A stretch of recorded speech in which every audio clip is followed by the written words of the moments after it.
Jussi, hey. Hey, Brandon. How How's it are going? you? Good. Stu. Sam's hanging out here on the side, right? We're hanging out at Cisco Live I'm Rob. 2017. Boardman's chilling there with his coffee. He's the producer. Yeah, exactly. And we found out last week that ESS 9 is right around the corner. Yeah, correct. Right? Correct. And ESS 9 has some really cool new stuff. It's a big deal. We're kind of excited about it. So we thought maybe we'd have a quick look at what's coming and let kind of some folks know what they can look forward to here, because we're really excited to see this. So what do you got for us? Thanks a lot, Brandon.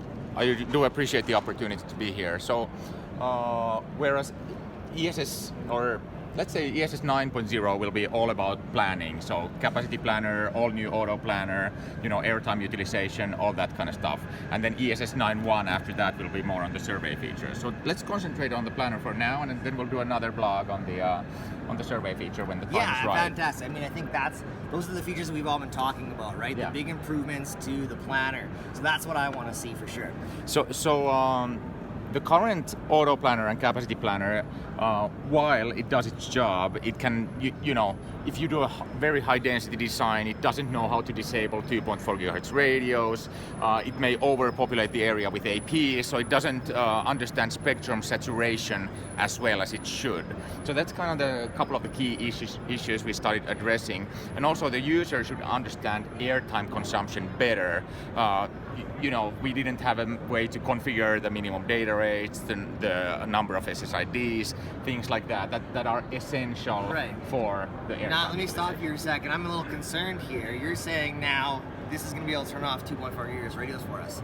And Yes. that concerns me, because, I mean, that's pretty much exactly what I bill $100 an hour for to clients here. So this sounds like it's going to put me out of a job. Yes, exactly. It does better Okay. job than any human has So ever it's- done in any Wi-Fi design. It's early, on this feature. So maybe, it's not, necessarily going to replace me quite yet. But let's see what you got here. I think we're going to be impressed anyways. All right, very good, very good. And this is a prototype, so it may or may not crash. It may or may not do anything is a live that's demo. advertised. So we're doing this one take On the fly. live all the way. And like I always say, the capacity planner before we start, the auto planner, for example, it's it's never perfect. So Wi-Fi engineers always required to operate the tool, to check out the results, to fine tune the results. It doesn't know what a human knows. Right. Okay.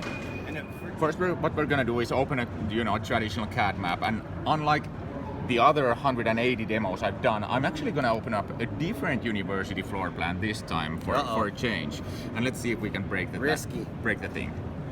I haven't tried the product with this map, but since I always open the Alaska University, I'm just gonna do some other random university I found off the internet. We never use customer floor plans publicly anywhere, so this also seems to have a cleaner layout, so that's good. Okay, so we got some auditoriums in there, I see. Yeah, exactly. So you see where we're going, right? Right. Let's just put in glass structure here. So interior window, whatever. It could be exterior too. I'm just gonna throw in something. The doors, not the band. And then what else do we want to do? Walls, right? Yeah, the walls are definitely going to impact our calculations. Exactly. So now we have the main structures, and as you probably know, we can also exclude stuff from the background map. Right? Absolutely, yes. And I love that feature, in fact. So, but of course we want to keep the furniture and the room numbers in most cases. So that's what we're gonna do. The scale comes automatically. This is still the usual stuff, right?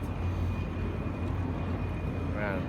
So then we're importing the floor plan, and not only is it kind of directly converting the walls, but it's simplifying the wall structure and kind of trying to understand the building structure. Because CAD drawings, you can see for example, these lines here.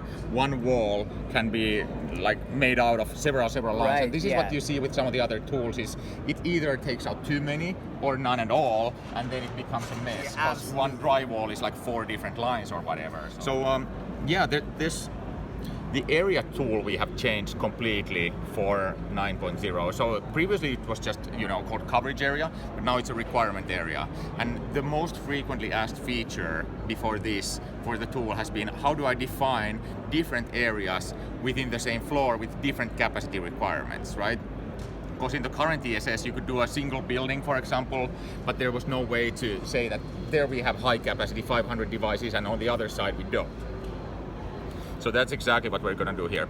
First, we're going to do a general area around the whole building. And notice we have VoIP for the coverage requirement, and here's the number of devices. But we're just going to say the whole building needs to work for VoIP, first of all, and we're not going to consider capacity around the building. Let's say it's generally low capacity, what have you. So there we go.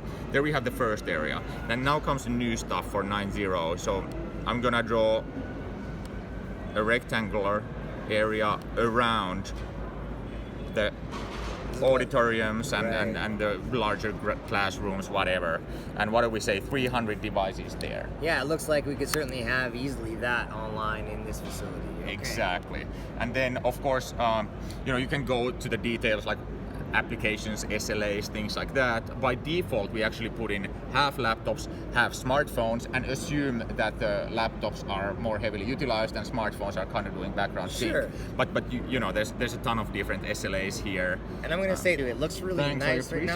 appreciate And that cleanliness is really nice for being able to see what's going on and just navigate around. So this is good right off the bat. Exactly, and for the not so ESS focused guy, all you need to do is draw the rectangles and put in how many devices, and that's all you need really. Okay. And you guys who are more advanced, you can go as advanced as you like, but most people will probably go with this. Right? Sure. Yeah. Absolutely. And then we go to the all new auto planner. So same button, but whole different functionality. And by the way, I appreciate you saying the cleaner UI. We hired a UX guy like a year ago, and his work is kind of starting to show here. So kudos to Jarno Kinnunen, our UX specialist. Jarno, you rock. Nice. Hey, we had 3 Jussis, 2 Jarnos. So, you know how it is in Finland. We have like 3 last names, but we only have 5 people in the country, so it kind of makes sense. Because we have pretty much all the APs and antennas. From Cisco we have all the APs and antennas, and from many other vendors as well. So I punch in AP38 and it gives me AP3800 options here. So I'm gonna say 3802i with on dual 2.45 gigahertz mode, and then the default, now we're trying to kind of suggest smarter configurations by default. Right. So we're putting in, this is in milliwatts, but 12 and 18 dBm for the EIRP. Let's put it slightly less. So let's We'll back off on 2.4 gigahertz maybe. Yeah, exactly. 3 milliwatts there, 20 milliwatts on 5, whatever. So something like that. But sure. We'll try and steer maybe a few more clients towards 5 gigahertz. That's pretty common. Exactly, because it completely accounts for that and calculates it. Later we will see how many were associated on 2, 4, how many on 5, and what's the airtime utilization of both. Awesome. Okay. We'll get to that. We also try to provide pretty good defaults for the minimum data rates and number of SSID, stuff like that. But of course you can edit all of that here. So let's say 12 megabytes data rate. Unless you're Ben Miller, and then you go with the lowest possible. But for us, we're just going to do 12 megs per second, right? 2 SSIDs, that's an ideal situation. 200, and also we account for max associated clients per radio. If you have like ultra high density, let's say IoT, which is low bandwidth, but a lot of clients per radio, and it might be that your Wi-Fi vendor recommends 100 per radio or whatever. We're just putting 200 as a pretty high number, and then you can put it down based on the requirements. Absolutely. So, and in fact, we've seen this week some recommendations from Cisco that maybe when we're talking about 802.11 AC clients, and anything maybe more than 25 in some cases, may start providing diminishing returns. So really easy here, just to drop in whatever we want to maximum load on those APs. Exactly, and this is different from number of voice clients per radio. So that we automatically account for based on the airtime utilization. Right. So that automatically handles the voice clients. So this is maximum amount of associated clients per radio, not voice clients. Right. All right. Clients in total, all associated. Gotcha. All right, and then. Previously, we had less detail on putting in the channels for 2.4 and 5. So now you have granular control over which channels you want to use and which not. And this is important actually in Canada, because there are 2 channels, or 2 or 3 I think channels in the US that are available that we are not actually allowed to use. Yeah, exactly. And a lot of people don't know that, and they just use them anyways. So okay, that's great. It makes it real simple for us down or north of the border, actually. Exactly, and then we'll put 160 megahertz channel with it, all right? Of course, there's lots of space in Canada. Yeah, There's exactly. only one access point for every couple hundred kilometers, so we get some killer throughput. Or at least underground where I work, we have a lot of work with. All right, so I think we're ready. So, and again, for most users, you would use the default, and all you need to do pretty much is select the AP type, and that's it. Right. And okay. even for the default AP type, it's the generic one, N and AC, like, I don't know, remember, Right. 3x3 or 4x4, whatever. So it's pretty simple stuff. So I'm just gonna hit create plan. And then it crunches some numbers and comes out with a plan. And it says all requirements may not be met. That's fine. It gives you a warning of like, this is pretty tough, but that's fine. And that's still work in progress anyway. So you can see now there's more APs concentrated around this area. However, Yeah. not all of those APs are inside the area, and it of course accounts for both, because these Right. APs outside of the area may still be helping the client inside the area. So it's not a dumb like either or. Right. It kind of takes in the whole site and starts looking at Well, things in from fact, there. by default, a lot of people would maybe just smack an AP right in the middle of the room there. And here we see this is kind of interesting. It's almost around the outside, like you said, which allows us to maybe serve clients both outside and inside the room. Exactly, and in this example, since we didn't go ultra high density, it actually didn't disable any 2.4 gigahertz radios, Right. and also we put in a lot of, we dropped a lot of transmit power for 2.4. Let's do the same, but let's use the same transmit power for 2.4 as 5, and let's see, or even higher, and let's see if it actually disables some of the 2.4 radios. Because now it knows it has better coverage on 2.4, so maybe I can actually afford to disable some 2.4 radios. Oh, that's fantastic. So yeah, that's the auto planner. Some big improvements here, though, right? Like so density per area is a big deal, and being able to even just disable 2.4 gigahertz radios automatically to reduce co-channel interference is a big deal to do automatically, and saves us some time. So I'm really excited to see that. It's a pretty big deal, and this we were supposed to release this like 1.5 years ago already. It's been 2 years in the making, the whole algorithm and whatever comes Right. into it. Everything has been rewritten when it comes to auto planner, channel planner, capacity Right, planner, and that's everything. that's a good point. Is that we've heard a lot that you've spent a lot of time on this and really taken your time working with the experts who spend a lot of time kind of manually calculating density requirements to make sure you're at least in the right ballpark on making these calculations. And of course, we'll see improvements in further releases, right, as we go along. Absolutely. This is just the first iteration. We've tested the hell out of it, but it's still not perfect, of course. Right. And we want your guys' feedback, like always. Of course, yeah. This is great. This is a big step in the right direction for sure. And now, again, as you see, I made one more scenario where I reduced the 2.4 gigahertz transmission power a little bit, and now we can see it disabled just one. In the high density area, I did disable one of their radios. So we're pretty happy with this plan, and what we're gonna do next. Let's look at how it actually performs. So, because we want to never blindly go out and deploy auto planner plans. Always validate. So signal strength, let's see that. On 5 gigahertz, it actually looks pretty good. So there's some gaps here, but even then, it's like it drops below neg 67 at the corner of the room. So you might want to consider, as an expert, adding AP there or moving some of the APs, what have you. But overall, looks decent. Then the goal of the auto planner is also to save in the number of APs. So it never makes 100% coverage. It makes like 98%. And its goal is to save you in infrastructure cost. But if the customer absolutely demands, then you need to drop in APs and manually move the APs and whatnot. But it's good to know what the motivation is there. Yeah. Its motivation is get as good of a network with a reasonable price tag. That's kind of the brain power there. Because and also with a new auto planner, by any means avoid AP overpopulation and maximize spectrum reuse. So whatever channel inventory you have available, maximize spectrum reuse.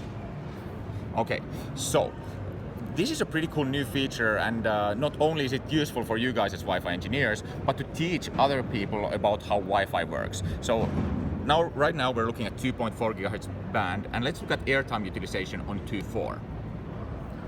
and this will take a while to calculate because it's simulating sending and receiving all the packets caused by all those 300 clients. And actually I didn't put any clients on the bigger area, so I may have to redo that and kind of put some clients around the area to see some airtime utilization there. So we'll wait. And I think I have maximum granularity here, so. Well, while we're waiting for this, can I ask you a personal favor? Absolutely, sir. When can I get one of the loading messages put into ESS for the CAD import? When you send me an email, man. I'm super jealous of Stu here. That he's got his own loading message in ESS. So that's my personal can I at goal. least have one up on him just on something? Yeah, exactly. Thanks. You need two. If he gets one, That's fair. I just want a piece of the fame here. send an email to myself and Mikko, and we'll put it there. Okay. It might still make it if we still make one more bill. So I have a quick question on your auto planner. Yes, sir. Are you looking to actually put in the ability to use different types of APs? So say you have omnis in certain areas and directionals in another. Are you able to get them?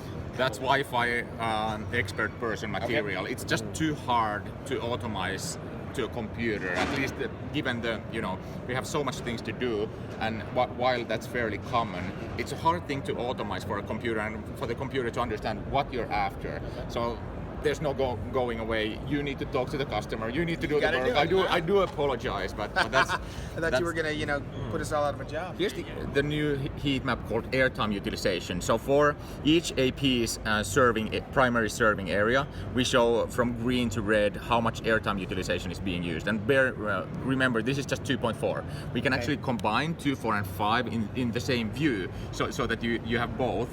So and then in this case, the hotter colors are higher utilization. Exactly. So let's look at only 2.4. How are we doing on 2.4? In this location, for example, we're getting from this AP 18% airtime utilization, and the other APs on the same channel, CCI, right? It's 13%. So total 31% airtime utilization, free 69. So it's good. It shows a green check mark. And then you can drill down to what applications and what devices and what applications are eating up your bandwidth by percentage again. Then you have also the Mac frame time. So how much data, how much control, how much management frames by percentage. So right now we have 1% management frame, airtime consumption. But let's do what the typical mistake that people do, right? So let's go to network configuration, another new dialog, and let's drop down. Let's make the network really bad. So minimum data rate 1 megabits. Cheers, Ben Miller, and then we'll put in 6 SSIDs on 2.4, and. So here come a lot of really slow beacons. Yeah, exactly. A lot of slow, maybe multicast traffic. Probe requests, probe responses, all that stuff. So we're expecting more management frames than just 1% of the utilization, right? I mean, this is really scooting, because now you're getting into the meat and potatoes of the actual application. We've actually just demonstrated some of the cool features that we haven't seen in other iterations and even in some other betas, which is really cool. Just showing the airtime utilization and actually kind of going a deep dive into that. I think that is really key, and I'm glad that some of the feedback that a lot of us have been giving you guys over the years is actually being put into that. Yeah, exactly. And this is all from you guys, so. So we're gonna have to wrap it up here. This is a lot to take in all at once, and there's gonna be more. So we'll let this finish and see what the result is, and maybe go on to part 2 next time. That sounds good to me. Thanks a lot, Brandon. I really do appreciate you. We're getting there's stuff going on around Cisco Live, and we got to be in another place here. Real quickly. So we just to finish up the story. So previously we had 1% management traffic, now we have 30% management traffic. So you can show this to your customer and say, this is why we're not supporting low data rates. This is why we're putting transmit power differences on 2.4 and 5. This is why we need to use band steering. Yeah. And by the way, there's a switch for band steering. And we've done this a lot with clients already with ESS to help them really understand, why we can't just toss up APs kind of ad hoc. Exactly. And even when surveying, seeing what the impact is of putting a new AP and turning antennas. So this makes a lot more, sense into the intangible stuff that, it's hard to see beyond the bars on your phone, right? Exactly. Just huge improvements you see. Really Thanks excited a to lot. see this. And by the way, I didn't code any of it, so kudos to the R&D Of course. guys, the research guys, and product management guys at Ekahau. So I'm just showing the product. I'm and just we're going to see this real soon, right? And anybody with an active service contract, obviously, will check for updates, and it's just going to show up one day. Exactly. And we're all going to have a little party because it's going to be amazing. exactly. Okay. Rob, Stu, Sam. No, perfect. Thanks Doctor, very much. great Cheers. seeing you. More handshakes. Well, All right, until and- next and- time. And thanks for Roel. Much appreciate you filming.